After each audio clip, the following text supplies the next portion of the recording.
Bao, bao, bao. Te traigo poesía, te traigo sabor, flor de caña dulce, jugo de limón. Oh. Bao, bao, bao, bao. Bao Radio. Yo, disfruta el sabor de siempre con harina de maíz mazorca y dale, dale, dale, dale. La vuelta al plato. Cocina arepa, también empanada. Juega con tus hijos, ríe con tus panas. Disfruta en familia, una cocinada. En tu mesa la silla nunca tan contada. Disfruta el sabor de siempre con harina de maíz mazorca y dale, dale, dale, dale. La vuelta al plato. Siempre felices, siempre contento. Dale la vuelta a todo momento. Cocina algo rico, algún invento. Este es tu día, yo lo que siento. Tu harina de maíz mazorca de siempre, ahora con nueva imagen. Guarda tus fundas, que Arroz La Garza te trae una funda de premios. Compra tu funda de Arroz La Garza en cualquier presentación. Regístrate enviando una foto del código por WhatsApp al 809-390-9200 y ya estás participando. Arroz Premium La Garza. Definitivamente el mejor arroz dominicano. Ahora vamos a hidratarnos con agua cristal en su nueva presentación de Tetra Pak. Agua cristal. Menos plástico, más vida. Comparte, recuerda darnos tu like y activar la campanita para notificaciones. Estás escuchando La Yola Borracha en Bao Radio.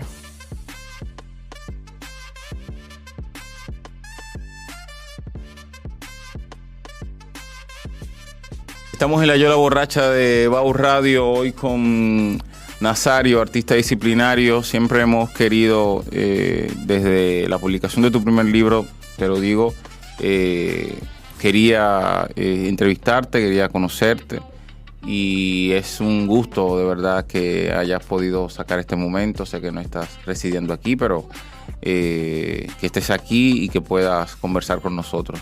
¿Cómo estás? Muchísimas gracias, Emil. La verdad que estoy muy bien, muy agradecido de la oportunidad de venir a La Yola Borracha. Soy oyente asiduo. Sí, eso me he enterado. Yo quisiera que, digamos, comenzáramos por lo último. A mí me parece interesante que abordemos tu trabajo desde tu última producción, que yo creo que es esta, ¿no? Es el artefacto Dilek. Es un trabajo interdisciplinario. Tú, desde que conversamos, me decías que estabas trabajando en procesos interdisciplinarios. ¿Qué son para ti, desde el punto de vista artístico, verdad? ¿Qué son procesos interdisciplinarios? ¿Cómo ves tú esto? Sí, bueno, desde hace mucho tiempo yo tuve la inquietud de los géneros y sentía que era una discusión que a veces sobraba. O sea, siento que es una discusión súper gastada. Desde hace muchísimo tiempo se habla de que si la novela murió, de que si esto funciona. Sí. Y básicamente yo siempre me sentí cómodo en el cuento. Pero donde yo me siento realmente en mi lugar es en la exploración pura y dura. Yo tuve un periodo largo en que renegué incluso de la escritura por un tiempo, porque me monté en la lógica del surrealismo. Okay. Y del pensamiento surrealista. Y en el pensamiento surrealista me monté en la escritura automática y en el dibujo automático. Y eso me sirvió para explorar muchísimas cosas desde un lugar que no espera nada. O sea, básicamente yo me la pasaba todo a las 6 de la tarde, dibujaba como una forma de meditación o escribía poemas sin ninguna búsqueda, simplemente explorando cosas, a ver qué pasaba. Y eso me daba mucha paz por un lado, pero además me hacía encontrar voces que yo no sabía que existían. Y en esa búsqueda y en esa forma de aproximarme a la creación, yo me di cuenta de que había una nueva manera de ver las cosas. O sea, yo vengo mucho de estudiar el poder, de estudiar temas muy serios y muy entendidos desde la estructura. Sí. Y pues ahí como que agarré otra manera de mirar que ya estaba desligada de si yo escribo cuento, hago novela o hago aquello o esto. Siempre he estado interesado en el arte visual.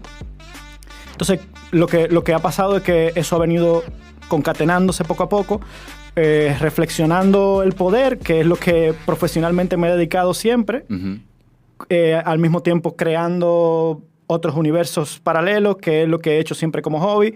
Y bueno, de un momento a otro se creó una historia y empezó a surgir todas estas inquietudes sobre cómo abordarla, desde lo visual, desde la escultura. O sea, conociendo cosas, conociéndome a mí mismo, terminó siendo una especie de creación como de un universo de exploración, Sí. donde yo realmente lo que hago es cuestionar el poder, sus relaciones, sus estructuras, desde un lugar distinto. Y tú hablas de la seriedad porque eres abogado, ¿no? Estratega. Estudié Derecho, no diría que soy estudiaste abogado, Derecho. no tengo ni exequatur, o sea, terminé la carrera, pero nunca me interesó realmente. Nunca. Yo me metí ahí porque me interesaba la política y el poder. Ok. Luego me di cuenta de qué era la política. He estado ligado al pensamiento del poder, pero no necesariamente con intereses y aspiraciones. Y bueno, la verdad es que sí estoy conectado con un mundo muy serio. O sea, he trabajado temas judiciales, he trabajado temas de políticas públicas, estrategia en comunicación para lo público y para lo privado. O sea, un mundo muy de corbata, muy de traje, muy de las parafernalias y La burocracia. las palabras talismán muy estructuradas y todo eso. No. Pero te decía que incluso yo creo que desde el mismo abordaje primero de la literatura, porque te recuerdo en talleres, por ejemplo, literarios que impartiste en algún momento sobre el cuento, y tenías también una visión del género muy estructurada, ¿no? Que partía también de la lectura de Hemingway, que yo creo que en un momento determinado es un escritor que en ti tiene un peso específico. ¿Y cómo se da ese traspaso entre esa visión, digamos, de los géneros como tal? Tú te presentas como escritor con un libro de cuentos, que es, sin lugar a duda, yo creo que uno de los todavía de las formas narrativas que se mantienen más atada a las nociones de género, esas murallas, ¿verdad?, que delimitan las formas de escritura. ¿Cómo pasas? ¿Cómo se da ese traspaso? ¿Qué sucede en ese interín entre la publicación de tu primer libro y Artefacto Dilek? Sí, bueno, hay un proceso personal, un proceso de implosión, digamos, psicodélica. Sí. O sea, hay una búsqueda existencial que no encuentra suficiente en la realidad tal como es presentada, y un montón de experimentaciones y de búsquedas. Hay un problema con la realidad. Sí, hay un gran problema con la realidad, sobre todo por la misma que te planteaba, o sea, con el poder y el peso del poder que plantea la realidad sobre las personas, sobre los imaginarios, y todo esto tiene una desembocadura en el descubrimiento de una forma de libertad que es el pensamiento surrealista por un lado y el pensamiento psicodélico por otro. Sí. Pero ¿y cómo se imbrincan, por ejemplo, el pensamiento surrealista, muy alejado en principio, o uno podría pensar, ¿verdad?, que está muy alejado del poder, sin embargo, de las instituciones sobre todo, sí. Pero, sin embargo, los surrealistas eran hombres muy, digamos, que supieron muy bien llevar el pensamiento surrealista y la vida común, ¿no? Y pienso, por ejemplo, en Philippe Soupault, por ejemplo, un gran poeta, médico, que trabajaba o sea, hacía labor regular en un hospital psiquiátrico, y luego estaba ya digamos, la parte de su vida, ¿no?, donde ya era el poeta, Soupault. Siempre me acuerdo de algo muy interesante o cómico, y era que Breton le decía a los surrealistas que se casaran con mujeres ricas. Siempre. Sí, porque bueno, estaba el asunto obvio de la vida del artista, ¿verdad? Y también la búsqueda de la reproducción de la vida material, que es algo que nos toca a todos, independientemente de, yo diría incluso de la clase social a la que uno pertenezca, porque de alguna manera es una realización también, ¿no? Es decir, ahí hay una realización en tu búsqueda, en tu pensamiento sobre el poder, en tu vinculación con el mundo de la comunicación. Es decir, no es algo que necesariamente se aparte, digamos, de tus intereses. Bueno, en algún momento, o sea, tenía que ver mucho con una aspiración de vivir, de escribir. Okay. O sea, yo entendía que en el lenguaje había un vehículo y creo que todavía lo hay. Sí. O sea, pero de un tiempo para acá eso se corrió como del foco y siguió siendo, pero al mismo tiempo había otras maneras de aproximarse desde el lenguaje y desde otras maneras de simbologías y de expresión a lo mismo, a la misma búsqueda. O sea, cómo yo entiendo lo que me rodea, cómo yo hago que me duela menos lo que me rodea. O sea, que tú crees que la vinculación evidentemente es sensible, ¿verdad? Pero surge como una respuesta a eso. Probablemente surge de la culpa, no lo sé. O sea, de la culpa, una condena del judeocristianismo. O sea, sí. Básicamente yo he considerado que en el mundo material he tenido ciertas posibilidades porque vengo de un mundo privilegiado, estudié en un colegio jesuita, vengo de una familia que me ha dado muy buena educación y quizá comprendiendo el mundo desde la aproximación, porque estuve muy joven en política, en acción social, vi lo que era la vida cotidiana real, no la de la burbuja. Y bueno, quizá por ahí necesitaba como romper ciertos elementos que estaban en esa realidad y que realmente desde el poder tú tienes una aproximación temprana entonces a la vida política. Sí, ¿no? Yo a los 16 años estaba militando en un partido político, trabajando en los barrios, haciendo vida, fui secretario de campaña de políticos que hoy son ministros. Yeah. Entonces, esa mirada me permitió ver que además del pensamiento, la lectura, había una realidad con la que yo no podía. Porque en realidad el poder no puede con la realidad. El poder puede con la realidad particular y que te rodea, pero el poder al final siempre termina en una misma mecánica que es su esencia. Que es su mecánica, que claro. Es inclusión por exclusión, violencia simbólica y real, etcétera, etcétera. Me gustaría que abordáramos la escritura de tu libro. Es decir, no sé en qué momento tus cuentos, por ejemplo, los primeros cuentos tuyos que conocí, fueron cuentos que participaron o que resultaron premiados, por ejemplo, en algunos concursos de cuentos. Creo que en el de Funglode había un cuento que leí ahí. Sí, breve. Sí. Y supe de ti por ahí. Luego se publica Carne Cruda y me parece que es tu primer libro, ¿no? Sí, es tu primer formato ya como tal, tu primera reunión de historia. Antes de eso tuve un segundo lugar en el Premio Internacional de Cuentos de Casa de Teatro. De Casa de Teatro. Con un cuento sobre la violencia policial. Ok. Se llama Dejar hacer, dejar pasar. Sí. Que está incluido en el libro posteriormente. Sí. Y te preguntaba porque me parece interesante el asunto no digamos de la diáspora, pero sí, digamos, un libro que se escribe en un viaje, se podría decir así, ¿no? O una estadía, no sé qué tiempo duraste en el Cono Sur, ahí en Yo duré un año y 9 meses. Un año y 9 meses. Sí. ¿Te fuiste con la idea, en principio, de sentarte a escribir, dedicar esa época o ese tiempo a escribir? ¿O había otra vinculación vital? En ese tiempo yo era disciplinado con la escritura, increíblemente. Sí. Sí, yo escribía todos los días. Venía de escribir desde niño mucho, pero me había tomado la tarea precisamente porque salía de la política, me metí,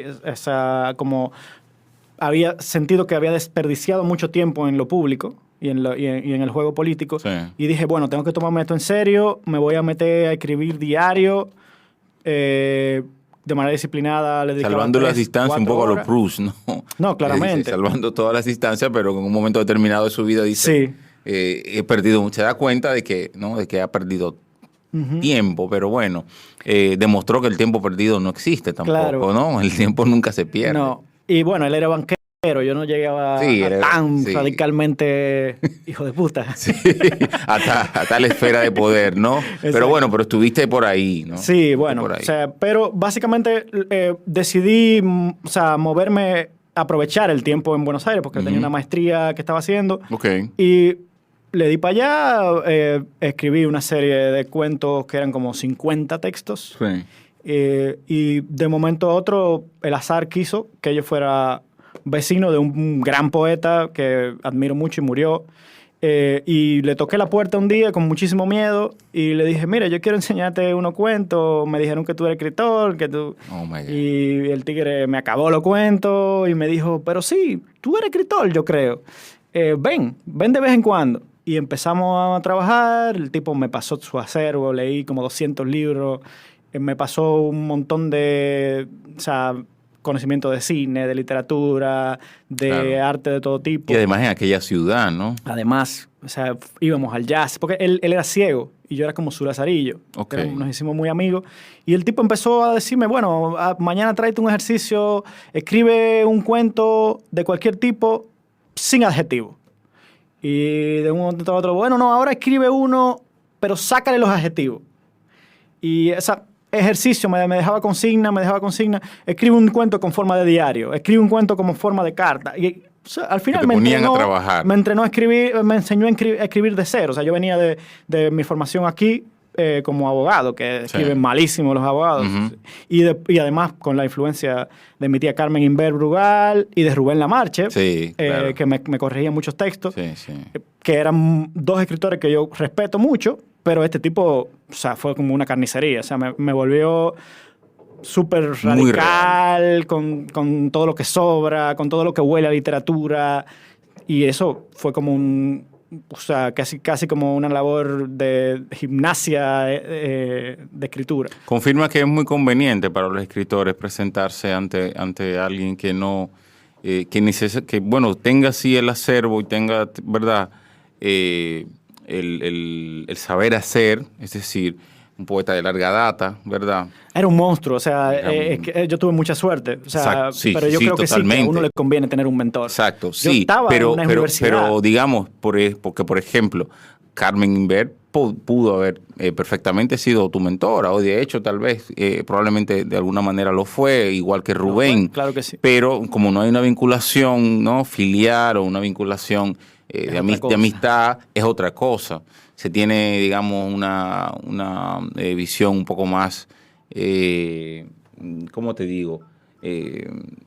No te andan con medias tintas, para Claramente, decirlo de alguna manera, claramente. ¿no? O sea, te dicen las cosas tal como te la tiene que decir un escritor a otro que está comenzando, ¿verdad? Sí, yo creo que es muy, muy bueno tener un mentor que no tenga ningún amor por ti, que después, lógicamente, las relaciones avanzan y uno se quiere. Al final, él y yo terminamos siendo muy, muy amigos. En un momento terminamos. No. Ok, en un momento peleamos incluso, pero, o sea, básicamente yo le agradezco. Que creo que es algo natural de las dinámicas entre artistas, ¿no? Totalmente. Y entre un artista que evidentemente tú admiras y que estaba en un momento, bueno, en el que tú estás comenzando. Digamos, yo te decía un escritor más bien tradicional. En el sentido de que, como te decía, tú, por ejemplo, impartiste talleres de escritura del cuento y eran, como te decía, talleres que partían de la noción de Hemingway del cuento. Ian ¿no? McEwan, Hemingway, Cheever, Sí. Carver. De un tipo de cuento, digamos. ¿No? Pero el cuento siempre ha estado asociado a esos esquemas de la tradición, tú sabes. Un cuento se escribe de tal manera, casi todos los cuentistas tienen un decálogo, por ejemplo, o una manera específica en las tradiciones literarias, en el cuento norteamericano, en el cuento latinoamericano. ¿Por qué tú no seguiste ahí? O sea, ¿qué sucede que después de esa experiencia en Buenos Aires, tú no sigues escribiendo tal vez, digamos, tú no haces carrera directamente, para decirlo de alguna manera? Yo siempre me considero un amateur. Mm. Y de hecho, precisamente al tomar esa formación de Mario Trejo, venía de una tradición amateur. O sea, es un tipo que se va a la guerra, se olvida del mundo literario. O sea, básicamente yo no suelo tomarme muy en serio ninguno de los mundos en los que convivo. Y realmente eso es parte de mi forma de aproximarme. Entonces, tengo una mirada de la literatura, respeto a mucha gente del mundo literario, pero no me considero del mundo literario en sí. O sea, a mí me gusta crear. Me gusta crear, me gusta explorar desde la creación. Pero tampoco eres un outsider. Bueno, he sido considerado un outsider, no me considero un insider, pero exploro el cuento desde la técnica. Sí. Y me meto en él y luego digo, no me quedo aquí. Y sigo así, bueno, con la pintura, con el dibujo, con la escultura. Cuéntanos del proceso, de este proceso de formación. Tú ahorita fuera del aire decías que surgió el cuento primero como notas que tú tomabas en tus momentos libres y que de repente, bueno, en una crisis, no sé si se puede decir en el aire, pero bueno, sí, supongo que... Sí, no hay tema. ¿Eh? No hay tema. En esta crisis surge el cuento. ¿El cuento es la génesis, el texto es la génesis de todo lo demás o el proceso fue simultáneo? Mira, el texto surge de juntar partes y en un momento específico esas partes empiezan como a hacer sentido juntas. Uh-huh. Y yo digo, bueno, pero vamos a juntarlas. Y de ahí, entonces, se desprenden diferentes imágenes que, como te dije, yo siempre he trabajado con dibujo automático. Sí. Yo me siento en la playa y empiezo a dibujar y sale, bueno, hay un barco, ahí en el cuento hay un barco, hay una guerra de barcos. Sí. Y así como que cada pieza sale de partes del texto que no son racionalmente planificadas, pero que al mismo tiempo construyen una especie de sentido. O sea, sin las piezas yo siento que el cuento no funciona como técnica del cuento. O sea, y yo que conozco y he estudiado mucho la técnica del cuento, te puedo decir, ahí no hay desarrollo del personaje, ahí no hay suficiente tensión para que el lector pero tú se que quede. conoces también la técnica del cuento, tú consideras conmigo en que de alguna manera también hay una subversión ahí de la técnica del cuento, o sea, ¿no? Vengo de resaltar lo que implica la psicodelia en mi forma de aproximarme a la realidad. La psicodelia es la muerte del ego. O sea, es aprender a morir. La psicodelia es la muerte del ego. No es una definición mía, es una definición de libro, que la ha dicho McKenna, la ha dicho Huxley. O sea, la muerte del ego, aprender a morir y precisamente morir con tranquilidad. Y bueno, el otro día hablaba con Rey Andújar, por cierto, que ha venido mucho a Esta es la casa de Rey. Es su señor. casa. Un saludo a Rey. Rey me dice, tú tienes que desarrollar los personajes. Y yo le digo, bueno, pero lo que pasa es que los personajes son unas caretas que nosotros ejercemos y lo que yo estoy haciendo es un ejercicio de totalmente lo contrario. Probablemente Rey habla ya como un escritor, ¿verdad? De academia. Sí. Un escritor consagrado que está conquistando el mundo. Exacto, sí. Yo lo que hago es un tipo que juega con la letra y con las palabras y con las imágenes. Sí, sin embargo, yo creo que tu libro tuvo buena recepción, gustó mucho, se habló mucho de él en algún momento. Yo creo que, bueno, cada incursión cada vez que se presenta un escritor de alguna manera llama la atención, ¿verdad? Pero no todos los escritores necesariamente se presentan con un libro que de alguna manera marque su trayectoria, ¿verdad? Y luego de esto es como si desapareciste. 10 años, 2010. 2010 es el libro. 12 años hace 12 años ya de tu libro. Y vuelvo con Supongo que ya eres Artefacto un... Exacto, y vuelves el año con... pasado. Sí. En diciembre. O sea, duré 11 años para volver a salir al ruedo, como dicen. Uh-huh. Realmente nunca dejé de escribir, pero básicamente estaba muy ocupado viviendo. Exacto. Sí. Realmente... ¿Qué es lo que hay que hacer, Creo que me hacía mucha falta. O sea, yo vengo de, como te dije ahorita, de mucho privilegio, de no conocer nada. Yo aprendí a bailar bachata con una chilena. O sea, yo necesitaba O sea, vivir. que no aprendiste a bailar bachata. Exactamente. Yo necesitaba vivir, necesitaba tirarme a la calle, hacer las cosas que tenía que hacer y vivirla. Y lógicamente, por suerte, nunca me desprendí de la creación. Sí. Pero eso es lo que sucede. O sea, y no me lo he hecho en culpa. O sea, No hay no hay una yo no duro dicotomía 10 para ti. años para sacar No, para nada. un libro. No, para nada. Ya no tengo La literatura prisa. es un arte lento. Y tal vez todas las artes, bueno, no sé. Sí. Hay una... digamos, hay un cierto prestigio de la adolescencia, de los poetas jóvenes, de la publicación temprana, que yo creo que es un tanto malsano. Y no lo digo porque no necesariamente hay una edad específica, pero sí que los procesos artísticos no se dan de la noche a la mañana. Y como todo el mundo sabe, los procesos artísticos están profundamente relacionados con los procesos vitales. Claramente. Tú hablabas ahorita de la escritura de ese cuento en medio de una crisis, es decir, no se puede obviar de ninguna manera el recorrido vital de una persona, No hay duda. y desvincularlo de su recorrido artístico, ¿verdad? ¿En qué momento tú te encuentras ahora mismo, luego de la presentación de tu exposición aquí en Santo Domingo, de la presentación de este cuento que se presentó?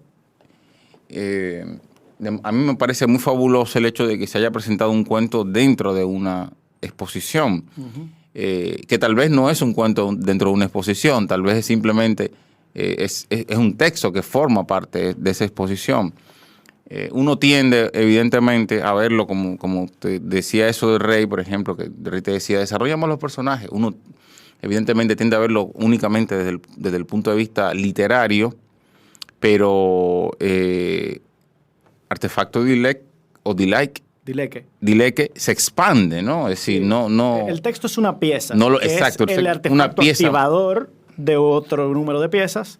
Y realmente yo creo que mi aspiración no era fundamentalmente literaria. Yo no creo que esté mal escrito tampoco. Exacto. No. Pero sí te puedo decir que sí tiene vocación de convertirse en algún día en Obsit, que es obra citada, que es una recopilación de textos y piezas, porque no veo las cosas separadas ya, no lo veo desde los géneros. Uh-huh. Ese libro es la recopilación de mis exploraciones sobre el poder. Ahora mismo yo estoy trabajando en Artefacto Memoria, que es el siguiente paso, Okay. que explora el periodo posterior a la dictadura de Lilis, pero lo explora desde el mismo pensamiento surrealista. O sea, nadie se va a encontrar a Lilis ahí. Muy probablemente se encuentren al Rey Foque, se encuentren a Pie Grinder, que es como una mezcla de Toño Rosario con Luis Díaz. Al Guía, tal vez. A Guía, que es Rubén Lamarche. Sí. Básicamente, estoy trabajando en jugar, como te dije ahorita, sin aspiraciones. Sí.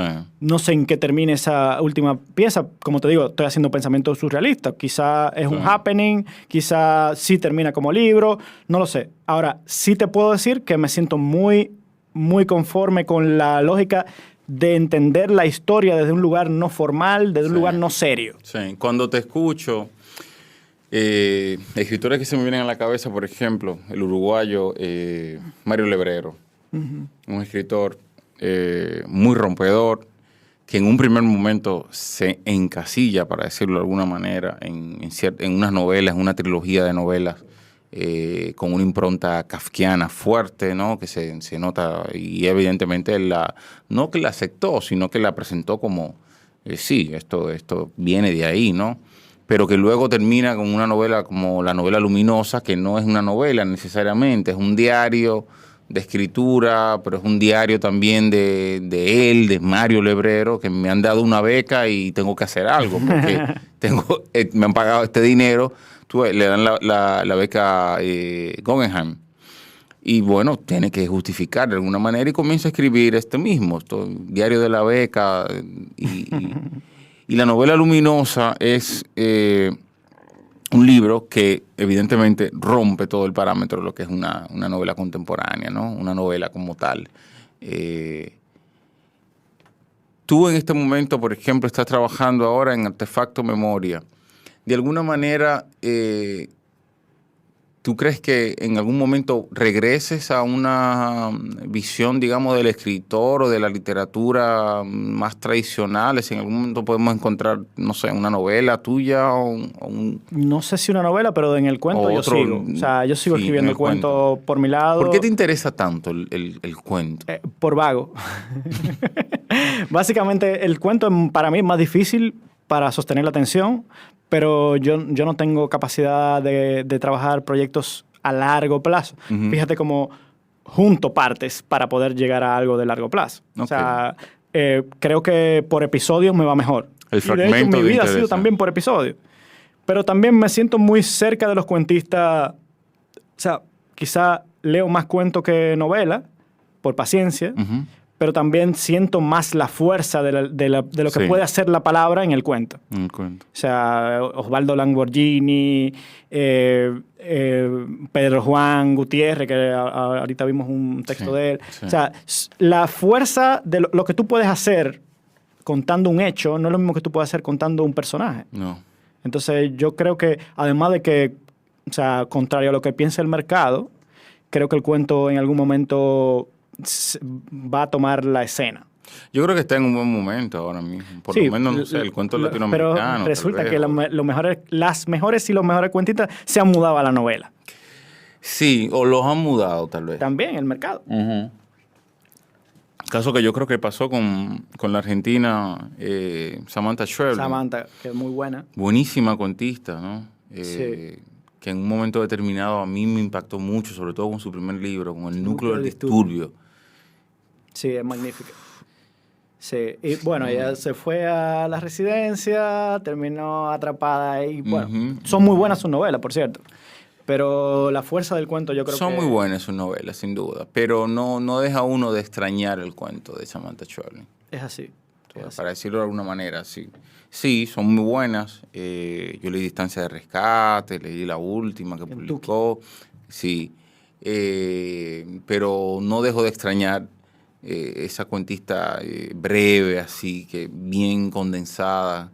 De hecho, yo creo que los cuentos que más disfruté de ese libro eran los más breves. Sí, eran... Me acuerdo mucho de un cuento que se llama Perdiendo Velocidad. Es un cuento que siempre me acuerdo porque es brevísimo y es muy potente, muy potente.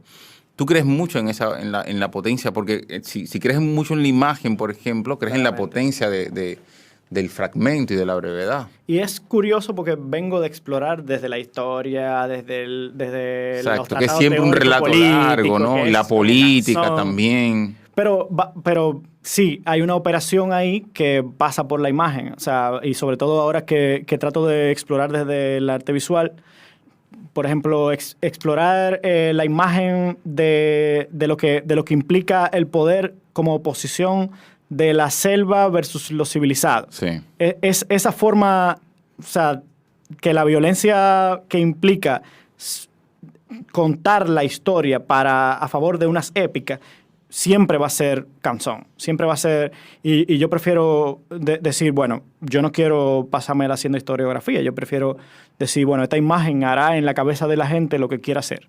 Sí. Y al final, o sea, se van a burlar de mí los historiadores, se van a burlar de mí los cuentistas, se van a burlar de mí o sea, la academia literaria, todo Bien va a por cada terminar uno. diciendo, pero yo estoy disfrutando y yo sé que por fe, y esto va a sonarte feo, por fe yo creo que la única manera de cambiar la realidad es generando nuevos imaginarios. O sea, eso es lo que yo pienso. Desde la imaginación.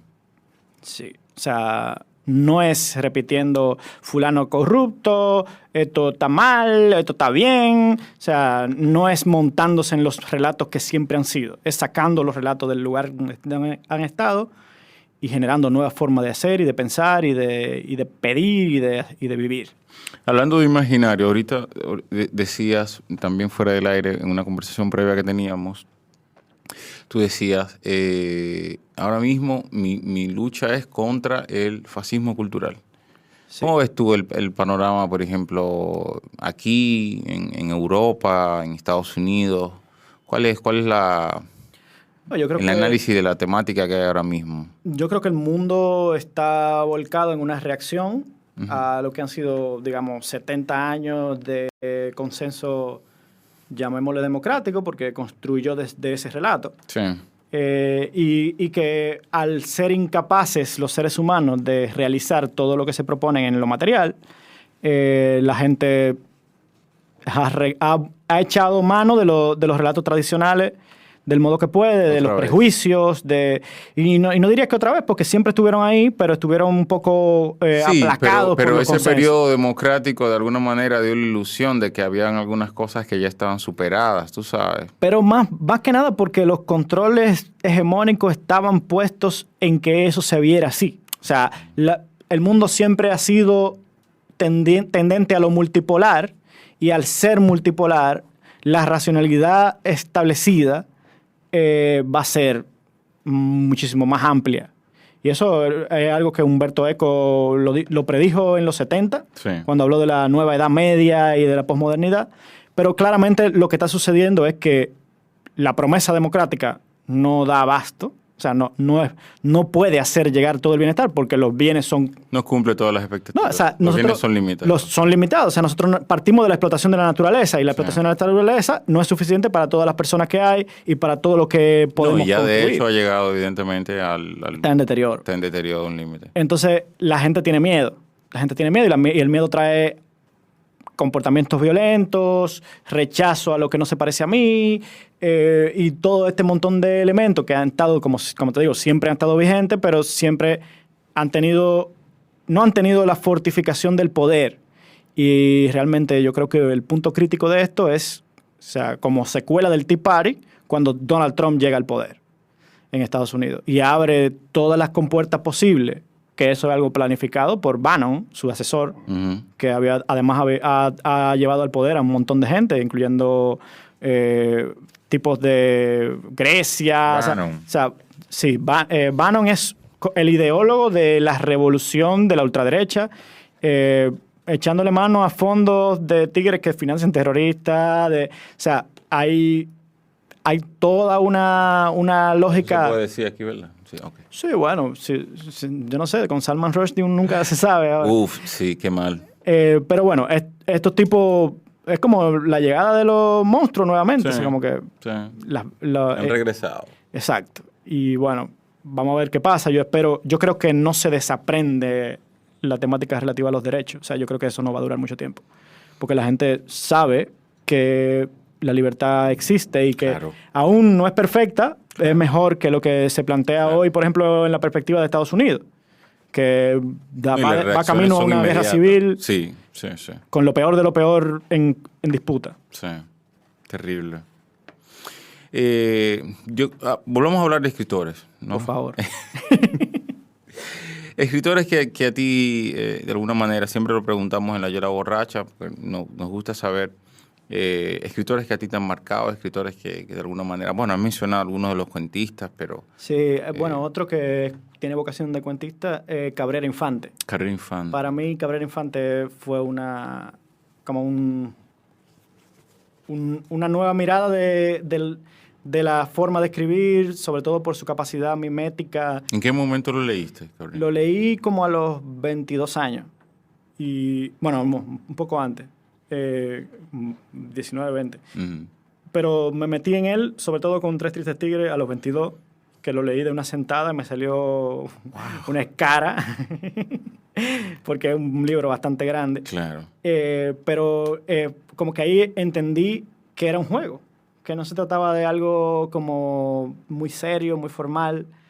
Y bueno, yo no sé si era un juego o una locura, porque al final el tipo terminó un poco chipeando. Sí. Pero sí, Cabrera Infante tiene, bueno, la misma Samantha. Ahí está la presencia del lenguaje, ¿no? Como un ente transformador de la realidad. Claramente. O sea, el ponerse en distintos puntos de vista. Sobre todo eso me asombró bastante. No tenía que... O sea, yo venía de leer a Contragrasa, o sea, tipos que son densos. Sí. Y este tipo viene con Bustrófilo, por ejemplo, el personaje, que es como un juego musical de puntos de vista. O sea, me pareció magnífico. Y después leyendo otros, o sea, La Habana para un infante difunto, o sea, Las ninfas inconstantes. formas de escribir que después me fortificó Rey con Candela. Sí. O sea, como que me dijeron, tú puedes escribir. O sea, no hay que ser el más bacano para escribir, pero hay que hacerlo bien. Hay que hacerlo bien, sí. Y porque, por ejemplo, con Candela y Rey, eso fue como otro descubrimiento. Rey me marcó mucho. Porque yo dije, bueno, yo puedo escribir la realidad dominicana sin pretender ser el que mejor maneja el lenguaje. Por ejemplo. Eso me pasó a mí, pero con Rita Indiana. Rita Indiana es otra cosa. En el momento en que leo La estrategia de Chochueca. La estrategia de Chochueca.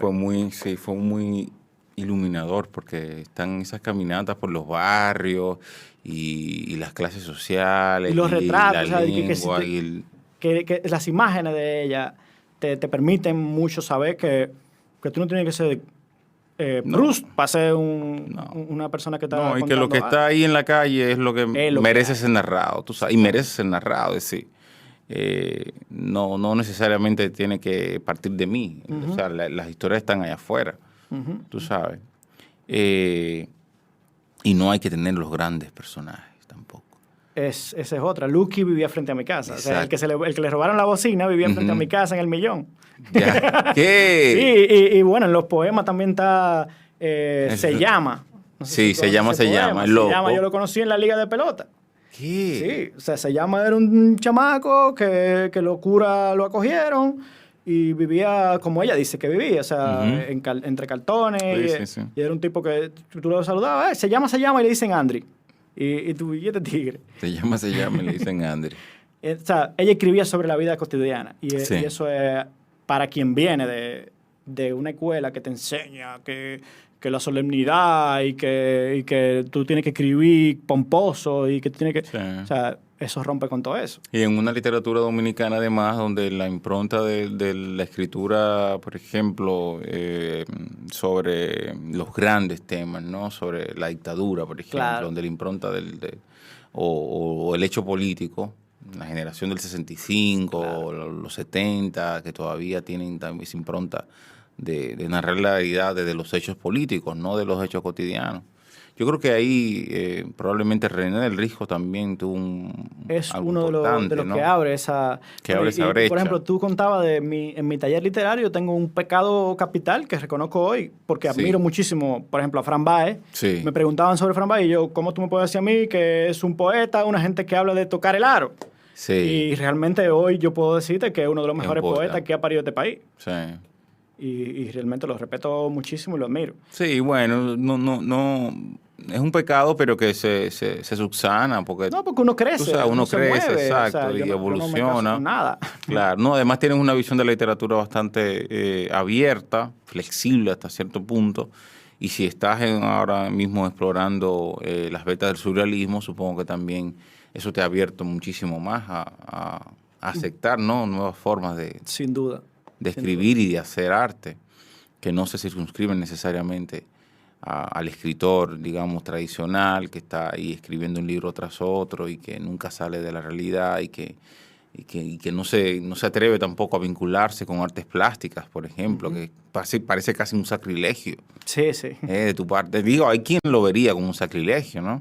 Seguro. ¿Tú te has encontrado con reacciones de ese tipo a tu trabajo?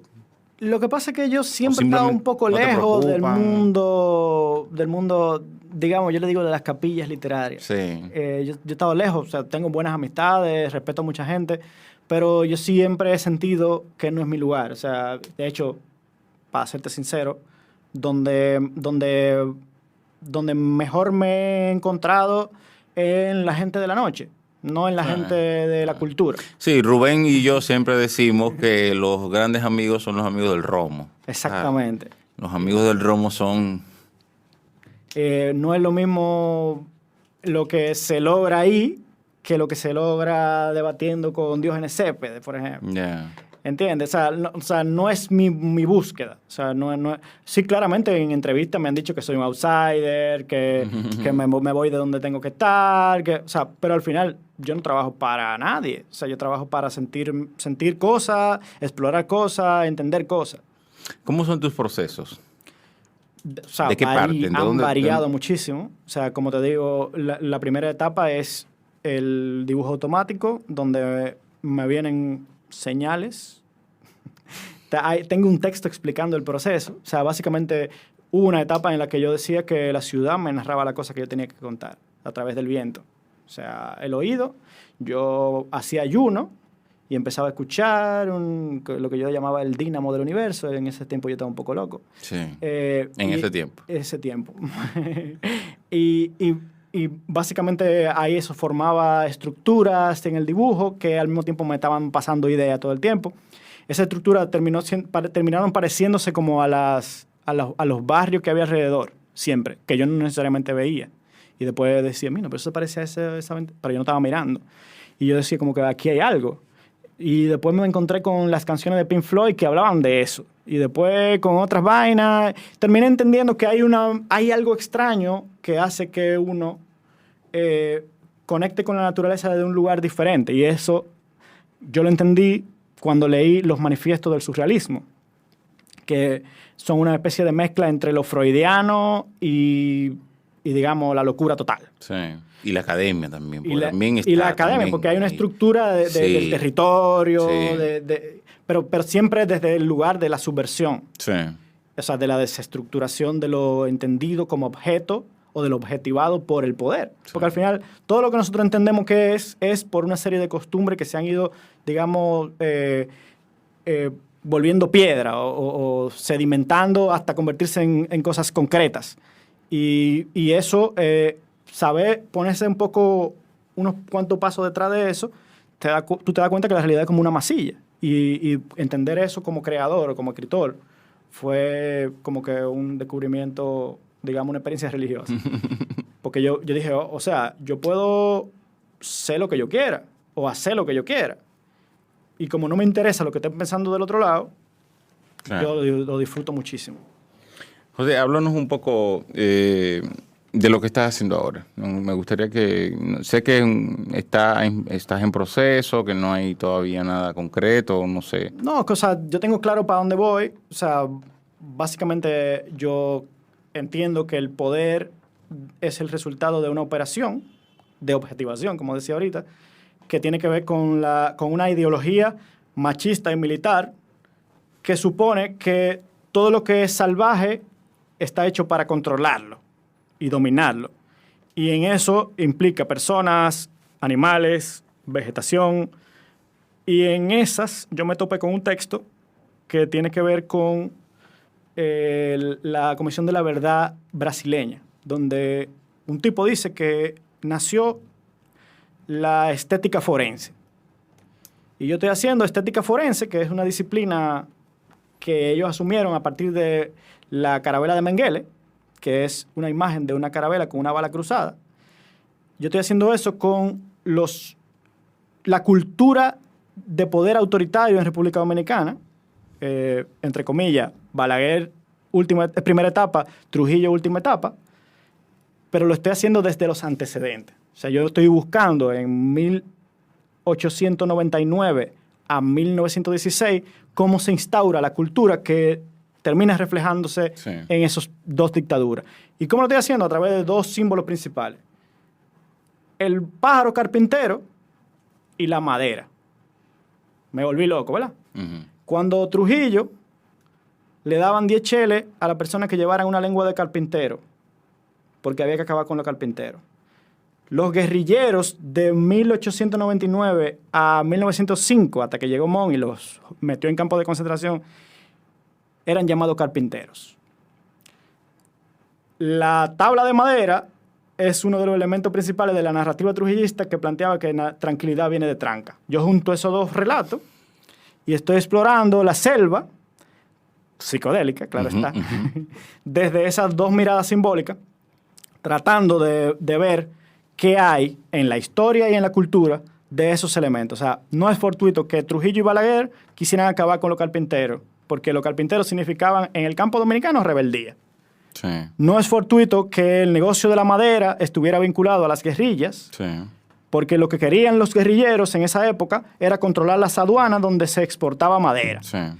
Es decir, Mon viene en un proceso en donde se enfrentaban Horacio y Jiménez. Sí.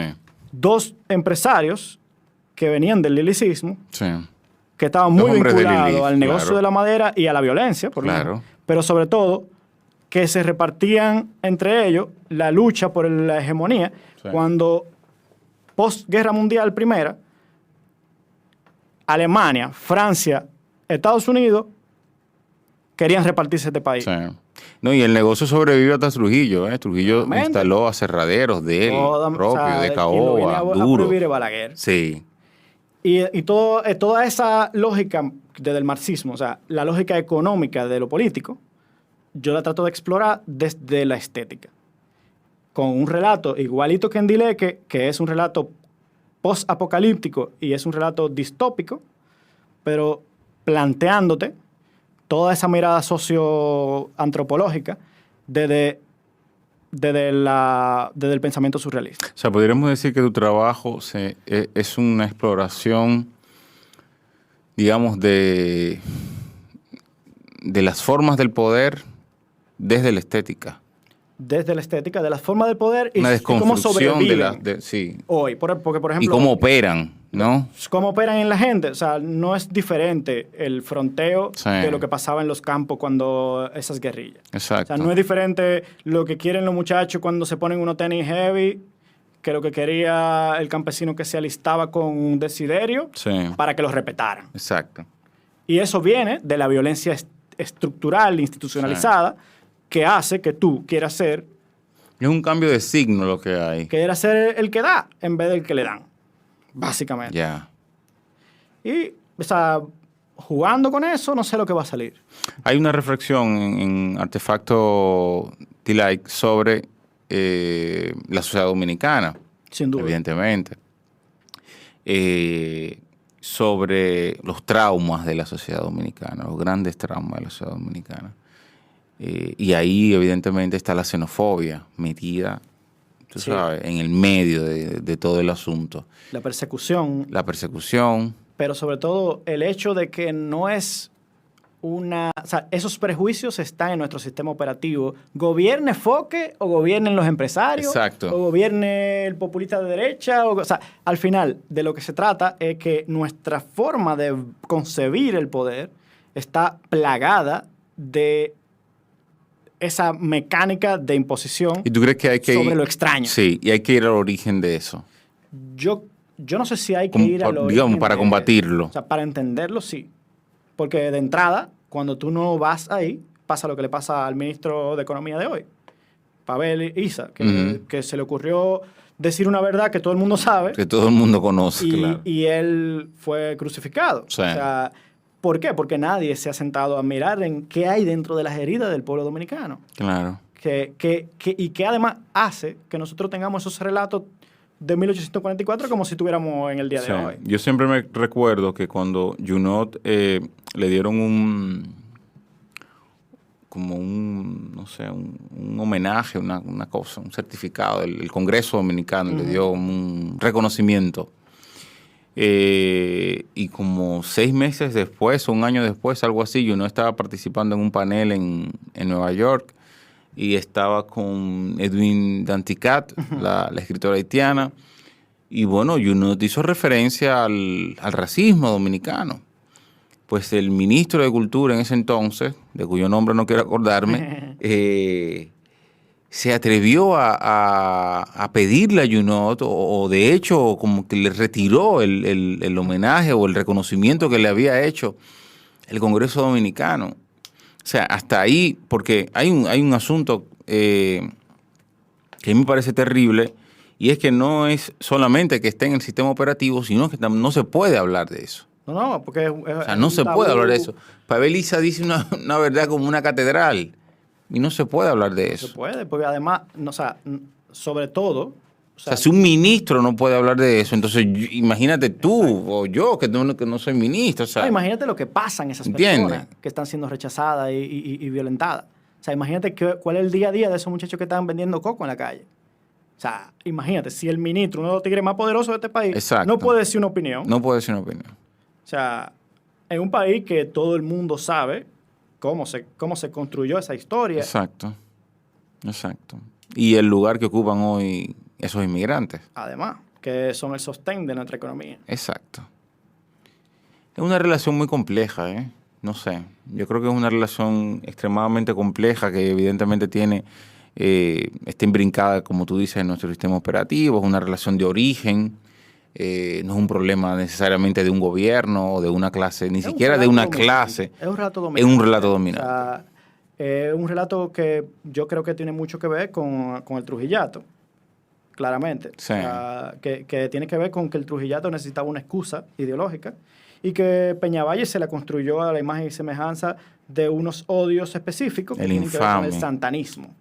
Sí. 1844, 1856. O sea, la persecución de los liberales necesitaba de una estrategia populista que te dijera, estos tipos son traidores porque están buscando fondos y armas en Haití. Pero Haití, quien quería invadirnos, ya había sido derribado, con apoyo nuestro, por cierto.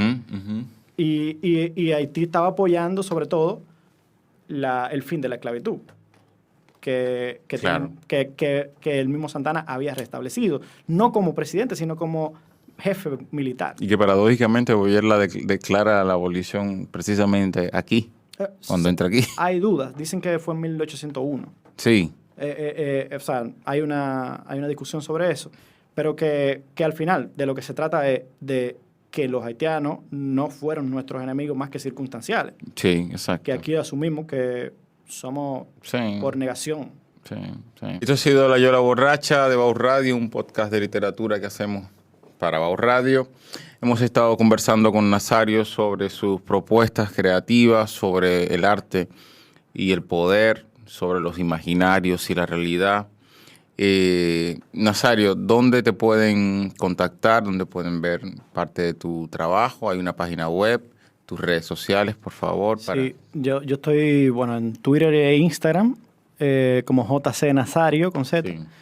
Y, en Twitter eres una personalidad, permíteme. Bueno, eso dicen. Ser el paréntesis. No sé, la verdad, yo lo que pongo un montón de disparate ahí. Pero el más interesante que Twitter es artefactodileque.com, con K, Dileque.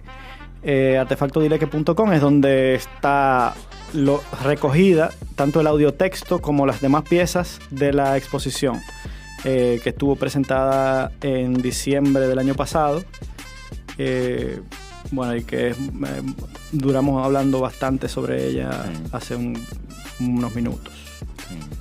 Ahí están las piezas, está el texto curatorial y está el audiotexto que fue musicalizado por Inca, que de hecho tiene un trabajo musical muy interesante a través de la fusión con los palos, los salves.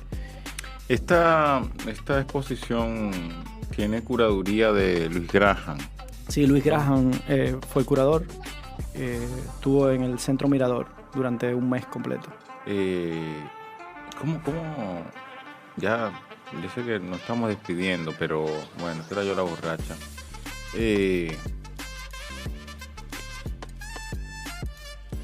¿Cómo influyó esa mirada del curador en la exposición al final? Mira, la verdad es que la manera en que dialogaron las piezas una con otra y con el espacio es totalmente magnífica y es trabajo de Luis Graham. Sí, realmente yo tenía todo el trasfondo teórico, digamos, estético. O sea, todas las piezas son concebidas por mí. Hubo diálogos con él, pero el trabajo de él, que para mí es magnífico, fue apropiarse del espacio a través de las piezas y ponerlas a dialogar una con otra, que lo hizo, desde mi punto de vista, o sea, no había visto un trabajo curatorial. De hecho, recuerdo que en la presentación fue por un curador considerado como un trabajo digno de estar en el Guggenheim. O sea, el trabajo de Luis Graham. Sí. No estoy hablando de mi trabajo, sí. Que ojalá que también en algún momento esté en algún lugar. Ojalá. Pero, se vendió una buena parte, de hecho. Pero sí, Luis Graham es un magnífico profesional, la verdad. Sí, totalmente. Y es, parte de esta casa también. Escribe. Es poeta. Aunque él todavía no lo ha asumido, diría yo, pero bueno, sí, Luis es poeta y curador. Estas piezas, noticias, ¿cómo les fue? ¿Se vendieron buena parte de ellas? Quedan 4 piezas de 20. Wow. Sí, ahora mismo están en un restaurante que no se parece en nada a la historia, pero es un amigo que nos ha acogido, que es el restaurante Rincón de Vicente. Ahí, de hecho, la pueden comprar. Quien quiera y le guste, lo puede comprar ahí.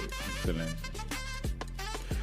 Bueno, está despedir esta Yola Borracha magnífica que hemos tenido una tardecita para conversar con Nazario. Esperemos que no sea la última vez que estés aquí. Bueno, si me invita, pronto regreses, sea con Artefacto Memoria o sea con cualquier otro proyecto que tengas en carpeta que quieras venir a conversar con nosotros. Bueno, muchas gracias. A ti. Estás escuchando La Yola Borracha en Bao Radio. Un corito no tan sano. Si te gustó el contenido de nuestro corito, deja tu comentario, comparte, recuerda darnos tu like y activar tu campanita para más notificaciones.